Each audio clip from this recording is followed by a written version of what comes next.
What's up YouTube, this is your annual movie nerd here to talk to you about all the latest movie news, reviews, and clues.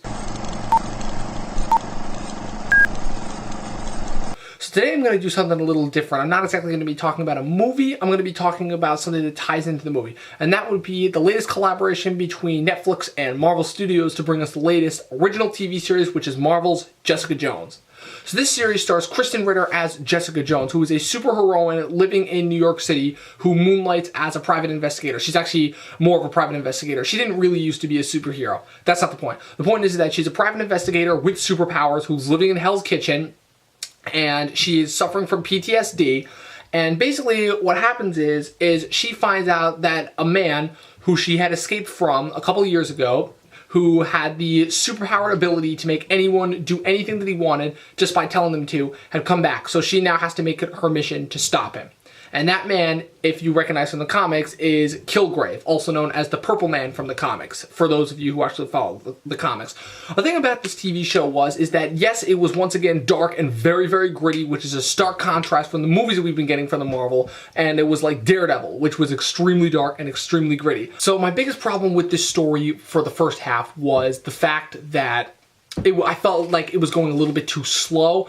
It wasn't as compelling. See, the thing about Daredevil is that Daredevil instantly got into the grit. It showed you in the first episode how Matt got his powers before focusing on the villain. This one, it took a little bit of time before you really got to see exactly what had happened between Jessica and Kilgrave and made her the way she is now. So my problem was the pacing for the first couple of episodes, but after a while it really got into the nit and grit and dirt, especially when it brought in his parents. I'm going to try and keep this as spoiler free as possible.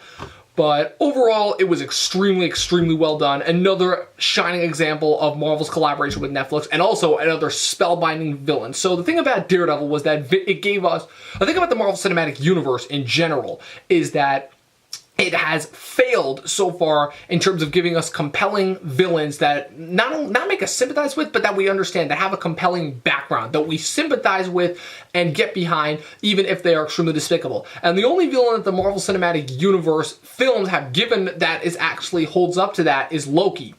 The Marvel Cinematic villains that have been taking place on Netflix, though, are some of the best villains I've seen in years. Vincent D'Onofrio's Kingpin was fantastic. Absolutely excellent, but I have to say that David Tennant's Kilgrave blows him out of the water. He is everything that you loved about David Tennant as Doctor Who, mixed with every slimy, dirty bit of Harry Potter from his bit as Barty Crouch Jr. from Harry Potter, all mixed into this ultimately broken man that we sympathize with despite all of the despicable things that he's done and is still doing. Also, another great thing about this show was Luke Cage. Luke Cage is another member of them that will be part of the Defenders, who started off on this show and who will be getting his own show later on next year in 2016. But he was really, really good as a supporting character. Not to mention the fact that the way they played up his and Jessica's relationships was really, really well done. And all the supporting characters, they were fine. Rachel Taylor as her best friend Trish, Carrie-Anne Moss as her shady lawyer friend who she gets to do her dirty work. And, what's it called? And also I thought they did a good job of introducing a very much lesser known character. That was, Officer William Simpson, played by Will Trevall, who in the Marvel comics, his real name is Fred Simpson, and he goes by the name Nuke.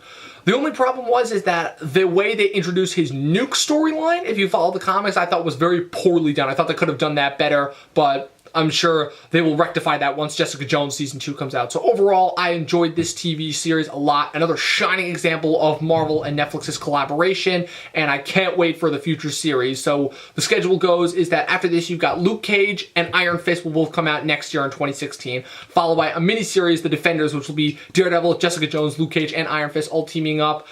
And then in between that, you also got to have Daredevil Season 2 coming out in April. So in the meantime, that's it. Check out my website, movienerdreviews.com. Also follow me on Twitter, @movienerdreview. And that's it. So watch this series if you haven't gotten a chance, because trust me, it is excellent.